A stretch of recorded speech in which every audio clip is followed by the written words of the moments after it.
बैराट सभ्यता।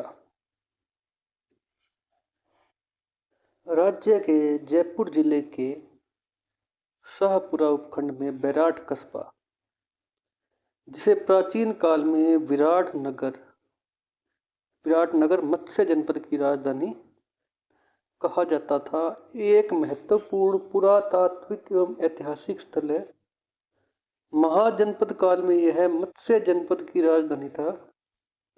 पर्वतीय कंदराओं, गुफाओं एवं घने वन व वन्य प्राणियों वाला यह क्षेत्र प्रागैतिहासिक काल से ही मानव के आकर्षण का केंद्र रहा है। इस क्षेत्र में मानव की उपस्थिति के प्रमाण पाषाण काल से ही प्राप्त होने लगे हैं। तो बैराट क्षेत्र में मानव की उपस्थिति के प्रमाण पाषाण काल से ही प्राप्त होने लगे हैं। इस क्षेत्र के डिगारिया एवं भानगढ़ स्थलों से गोलाश्मों से निर्मित प्रस्तर उपकरण प्राप्त हुए हैं, जो पूरा पाषाण कालीन मानव के यहाँ उपस्थित होने का संकेत है। पूरा पाषाण कालीन मानव के यहाँ उपस्थित होने का संकेत है।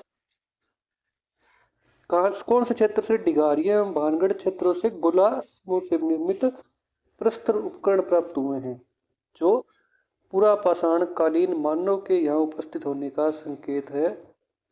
मध्य पाषाण युगीन मानव संस्कृति के अवशेष बैराट के आसपास मिले हैं। कौन सी के? मध्य पाषाण युगीन मानव संस्कृति के अवशेष बैराट के आसपास मिले हैं।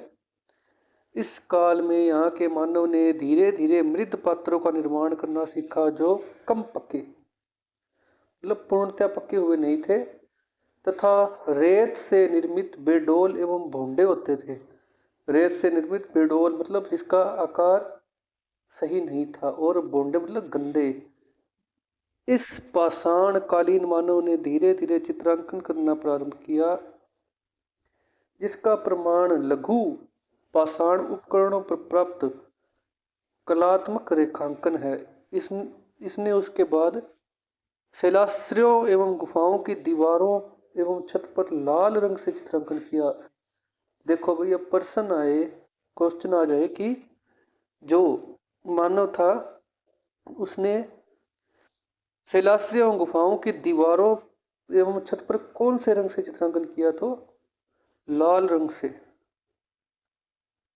विराट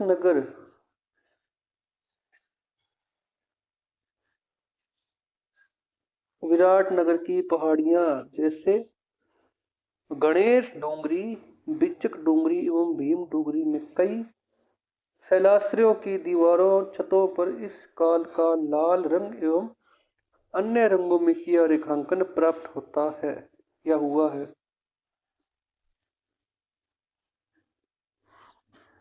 विराट नगर में ताम्रयुगीन आकर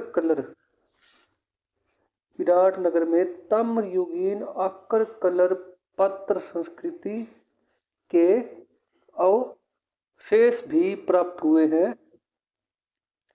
इन मृत पात्रों को ठीक से पकाया नहीं जाता था तथा हाथ लगाने से ये जलने लगते थे। इन पर उकेरणा विधि से अलंकरण किया जाता था। कौन सी विधि से भाई? उकेरणा विधि से अलंकरण किया जाता था। आकर कलर पात्र संस्कृति के बाद इस क्षेत्र में ब्लैक एंड रेड, काले एवं लाल मृत पात्र संस्कृति के अवशेष पाए गए हैं, परंतु यह काले लाल मृत पात्रों वाली संस्कृति बनास संस्कृति आहड़ की काले लाल मृत पात्र परंपरा से बिल्कुल भिन्न थी। मतलब यहाँ पर ब्लैक एंड रेड, काले और लाल मृत पात्र की संस्कृति मिली है, लेकिन वो बनास संस्कृति या आहड़ संस्कृति में मिले काले लाल मृत पात्रों से बिल्कुल भिन्न थी। आहड़ सभ्यता से काले लाल मृत पात्रों के काले भाग पर सफेद रंग से चित्रकारी की जाती थी। देखो, आहड़ सभ्यता से काले लाल मृत पात्रों के काले भाग पर सफेद रंग से चित्रकारी की जाती थी, जबकि विराटनगर बेराट के काले लाल मृत पात्रों पर कोई चित्रकारी नहीं मिली है। तो ये इन दोनों में भिन्नता आ गई भाई। ये मृत पात्र काले एवं लाल रंग के हैं, जिनका ऊपरी हिस्सा काला एवं निचला हिस्सा लाल है। इनका काला रंग संभवतः उल्टी तपाई विधि से पकाने के कारण उत्पन्न हुआ है। मतलब कि सिर की तरफ से पकाया जाता था ना उल्टा करके, तो नीचे का हिस्सा काला हो जाता होगा। इन पात्रों को चाक पर बनाया जाता था, जो बनावट की दृष्टि से साफ सुथरे हैं, पतले हैं एवं अच्छी तरह पकाए गए हैं। इनमें कटोरे, जार तथा तस्त्रियां मुख्य रूप से प्राप्त हुई हैं। काले लाल मृत भांड संस्कृति के बाद इस क्षेत्र में स्लेटी रंग की चित्रित मृत भांडों वाली संस्कृति के पुराव शेष प्राप्त हुए हैं। ये पत्थर स्लेटी रंग के हैं एवं इन पर काले एवं गहरे भूरे रंग में चित्रांकन किया गया है। स्लेटी रंग के बाद में काले एवं लाल के बाद में ये पत्थर हल्के एवं पतले हैं। इन पर किए गए चित्रांकन में प्राय विभिन्न ज्यामितीय आकृतियां यथा आडी तिरछी रेखाएं, बिंदुएं, अर्धवृत्त, वृत्तों की श्रृंखला, स्वास्तिक आदि का अंकन किया गया है। इस सभ्यता के जो पुराव शेष प्राप्त हुए हैं उनमें मुख्य रूप से कटोरे एवं तस्त्रियां हैं।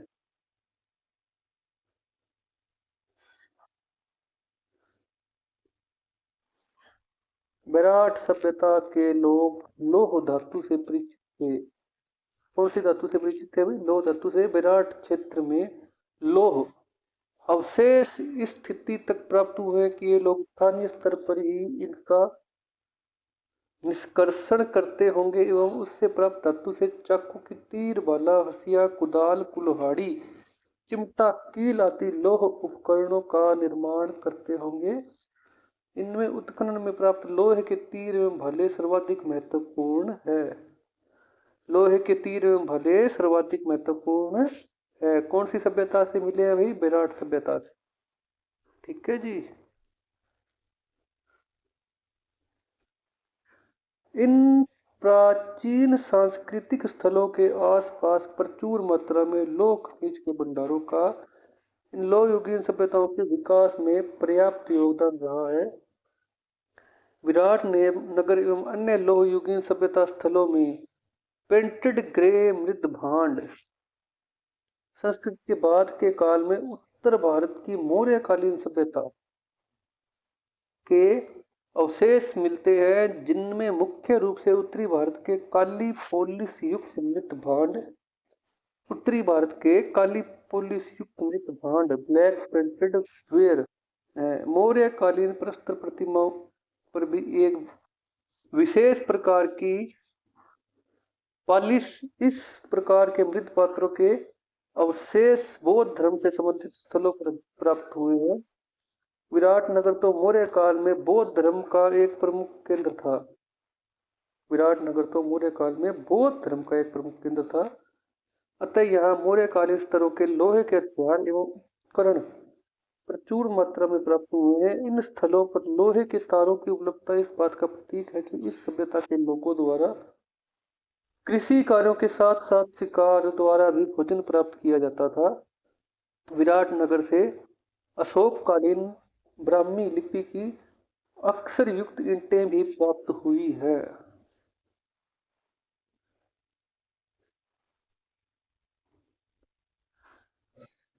प्राचीन मत्स्य जनपद की राजधानी विराटनगर में बीचक की पहाड़ी, भीमजी की डूंगरी तथा महादेव जी की डूंगरी, बीचक की पहाड़ी, भीमजी की डूंगरी तथा महादेव जी की डूंगरी आदि स्थानों पर उत्खनन कार्य प्रथम बार दयाराम साहनी द्वारा 1936-37 में तथा पुनः 1962 से 63 में पुरातात्विक नील रतन बनर्जी तथा कैलाशनाथ दीक्षित द्वारा किया गया।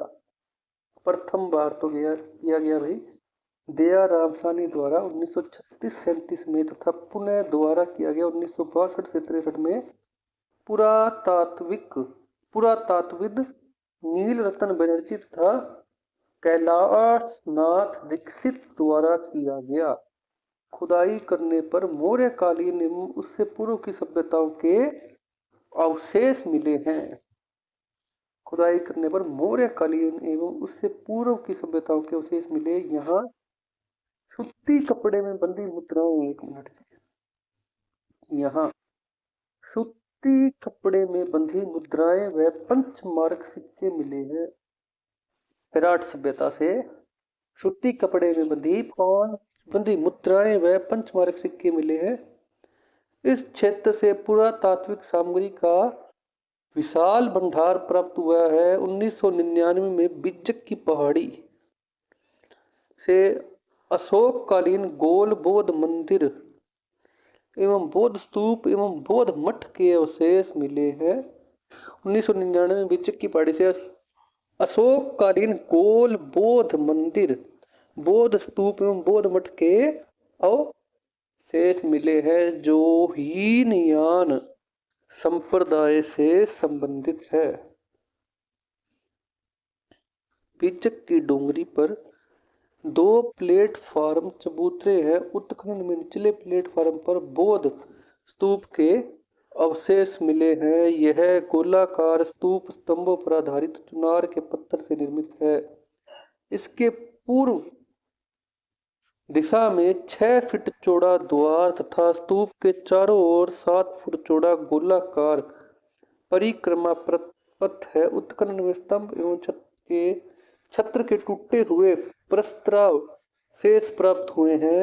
इसी डोंगरी के दूसरे 5 से 7 मीटर ऊंचे प्लेटफार्म पर बौद्ध विहार के ध्वंसाव शेष मिले हैं। यहाँ बौद्ध अनुयायी संभवतः साधना या उपासना करना सीखते होंगे।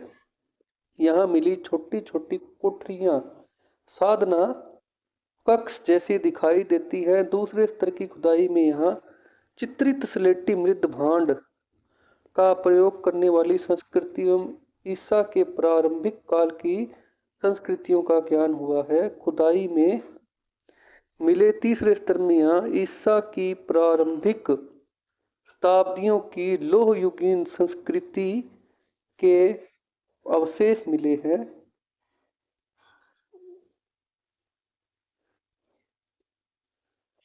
यहाँ मंदिर के किवाड़ों में लगी किले, कब्जे आदि सहित कई लोह उपकरण आदि प्राप्त हुए हैं। इन वस्तुओं का समय 250 ईस्वी पूर्व से 50 ईस्वी पूर्व का निर्धारित किया गया है। 250 ईस्वी पूर्व से 50 ईस्वी पूर्व निर्धारित किया गया है। इसके अलावा यहाँ मध्य युगीन संस्कृति के अवशेष भी मिले हैं। वर्ष 1990 ईस्वी में विराट के आसपास की पहाड़ियों में स्थित शैलाश्रयों में अनेक शैल चित्र खोजे गए। कब खोजे गए भाई? 1990 ईस्वी में। सत्ताधिक शैलाश्रयों में लाल व अन्य रंगों में किया गया रेखांकन प्राप्त हुआ है। सन 1937 में भाबरू पहाड़ी से सम्राट अशोक के ब्राह्मी लिपि में उत्कीर्ण 2 प्रस्तर लेख। सन 1937 में भाबरू पहाड़ी से सम्राट अशोक के ब्राह्मी लिपि में उत्कीर्ण 2 प्रस्तर लेख, स्तंभ लेख भी प्राप्त हुए हैं, जिनसे अशोक की बुद्ध धम्म और संघ में अगाध निष्ठा परिलक्षित होती है। चीन का प्रसिद्ध यात्री ह्वेनसांग भी संभवतः सन 634 के लगभग अपनी यात्रा के दौरान यहाँ आया था। उसने यहाँ बौद्ध मठों की संख्या 8 लिखी थी। प्रश्न आ जाए भाई, चीन का प्रसिद्ध यात्री ह्वेनसांग विराट कब आया? सन 634 के लगभग, और उसने यहाँ विराट में बौद्ध मठों की संख्या कितनी लिखी है भाई? 8।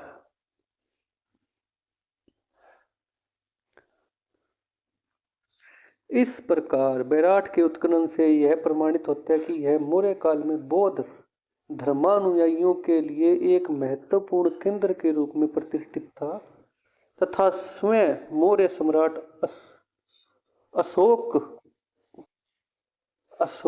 का इस क्षेत्र से विशेष लगाव था, लेकिन परवर्ती काल में इस केंद्र का ध्वंस किया गया। यहाँ से अशोक स्तंभ एवं बौद्ध स्तूप के 6 के छत्र आदि के हजारों की संख्या में टुकड़े प्राप्त होना यहाँ की गई विनाश लीला को अभिव्यक्त करते हैं। दयाराम साहनी के मतानुसार हूण शासक मिहिर कुल ने विराट का ध्वंस किया। क्वेश्चन आ जा भाई, दयाराम साहनी के मतानुसार कौन से शासक ने विराट का ध्वंस किया? तो हूण शासक मिहिर कुल। हूण शासक मिहिर कुल ने 6ठी शताब्दी ईस्वी के प्रारंभिक काल में पश्चिमोत्तर भारतीय क्षेत्र में 15 वर्षों तक शासन किया था। प्रसिद्ध चीनी यात्री हवेन सांग के अनुसार मिहिर कुल ने पश्चिमोत्तर भारत में 1600 स्तूपों और बौद्ध विहारों को ध्वस्त किया तथा 9 कोटि बौद्ध उपासकों का वध किया। हवेन सांग के अनुसार है, ठीक है। ये संभवतः इस विनाश काल में ही बौद्ध धर्मानुयायियों ने कूट लिपि, गुप्त लिपि का इन पहाड़ियों के शिलास्त्रों में प्रयोग किया है। गुप्तकालीन ब्राह्मी लिपि को अत्यधिक अलंकृत करके लिखा जाना यह कूट लिपि, गुप्त लिपि या शंख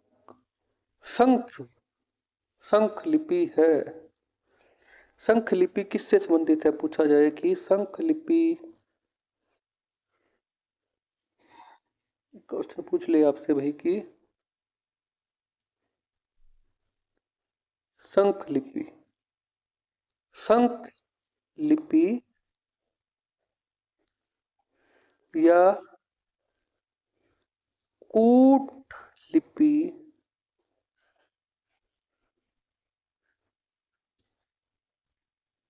या फिर ब्राह्मी लिपि। कूट लिपि, ब्राह्मी लिपि या शंख लिपि का संबंध कौन सी सभ्यता से है भाई? बैराट सभ्यता से, ठीक है जी।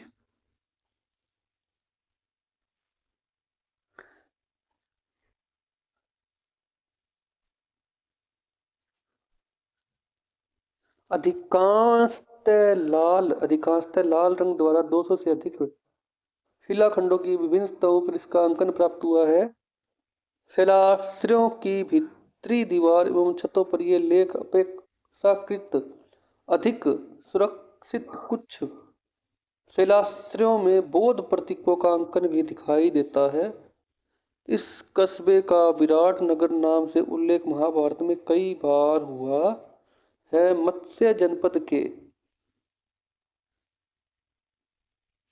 राजा विराट के यहाँ पांडवों ने अपने अज्ञातवास का अंतिम दिन व्यतीत किए थे। वैसे विराट मौर्य काल और मौर्योत्तर काल के अवशेषों का भी साक्षी रहा है। यहाँ मुगल कालीन छतरी तथा एक सराय के अवशेष भी प्राप्त है।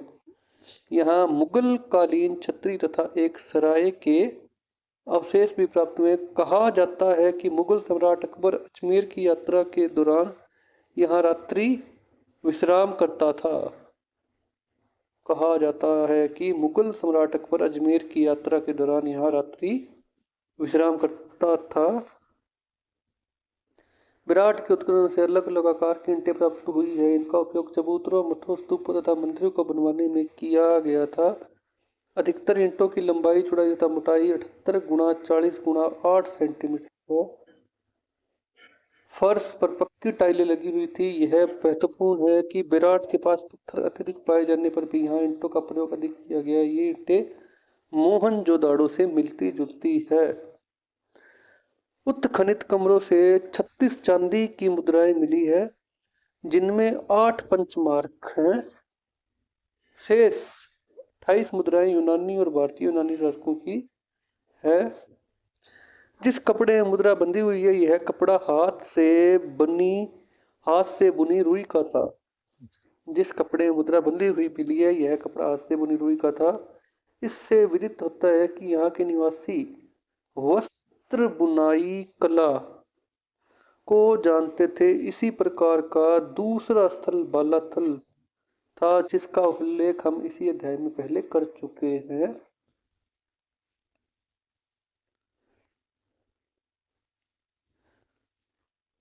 मृत भांडों में अलंकृत घड़े, जिन पर स्वामित्व तथा त्रिरत्न चक्र के चिन्ह बने हुए हैं, यहाँ मिले हैं। मिट्टी की वस्तुओं में दीपक, नाचता हुआ पक्षी, थालियां, कुंडियां, मटके, लोटे, कटोरी आदि उपलब्ध हुए हैं। इस प्राचीन स्थल की ग्रेनाइट पहाड़ियों की कंदराओं, बीचक की पहाड़ी, भीमजी की डूंगरी और गणेश डूंगरी में भारतीय लिपि विज्ञान की रहस्यमयी अभिव्यक्ति शंख लिपि की प्रचुर संख्या में प्रमाण उपलब्ध हुए हैं। जिन भारतीय लिपियों को पढ़ा नहीं जा सका, उनमें सैंधव और शंख लिपियों की गणना प्रमुख रूप से है। शंख लिपि में प्रयुक्त अक्षर अधिकांशतः शंख की आकृति से मेल खाते हैं।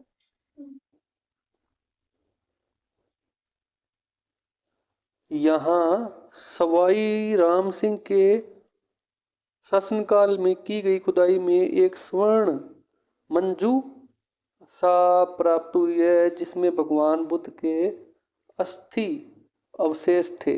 एक स्वर्ण मंजू सा प्राप्त हुई जिसमें भगवान बुद्ध के अस्थि अवशेष थे। कहाँ से मिली? अभी विराट से। किसके टाइम में खुदाई हुई थी? सवाई राम सिंह के काल में। भीमसेन की डूंगरी में एक गड्ढा है जिसमें पानी भरा रहता है। इसे भीमताल कहते हैं। महाबली भीम ने महारानी द्रौपदी की प्यास बुझाने के लिए इस चट्टान में लात मारकर पानी निकाला था। यहाँ पाषाणकालीन हथियारों के निर्माण का एक बड़ा कारखाना स्थित था। यहाँ से बहुत बड़ी संख्या में विभिन्न प्रकार की कुल्हाड़ियां व औजार मिले हैं। विराट नगर के मध्य में मुगल बादशाह अकबर ने एक टकसाल खोली थी।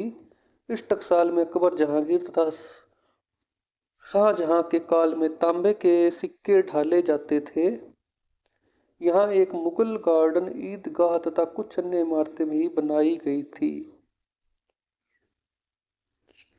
इनमें से मुगल गार्डन का विशाल दरवाजा आज भी दर्शनीय है। विराट के दक्षिणी पूर्व कोने में स्थित बीचक की पहाड़ी विशालाकार स्लेटी प्रस्तर खंडों से निर्मित है। ह्वेन-त्सांग द्वारा वर्णित आठ बौद्ध मठों में से 2 मठ इस पहाड़ी पर स्थित है। कौन सी पहाड़ी पर भाई? बीचक की पहाड़ी पर। ठीक है। यहाँ की बीचक डूंगरी पर सम्राट अशोक के भाब्रू शिलालेख की खोज कैप्टन बर्ड ने की थी। तो बीचक डूंगरी पर सम्राट अशोक के भाब्रू शिलालेख की खोज कैप्टन बर्ड, कौन भाई? कैप्टन बर्ड ने की थी। बाकी की बातें अगली क्लास में।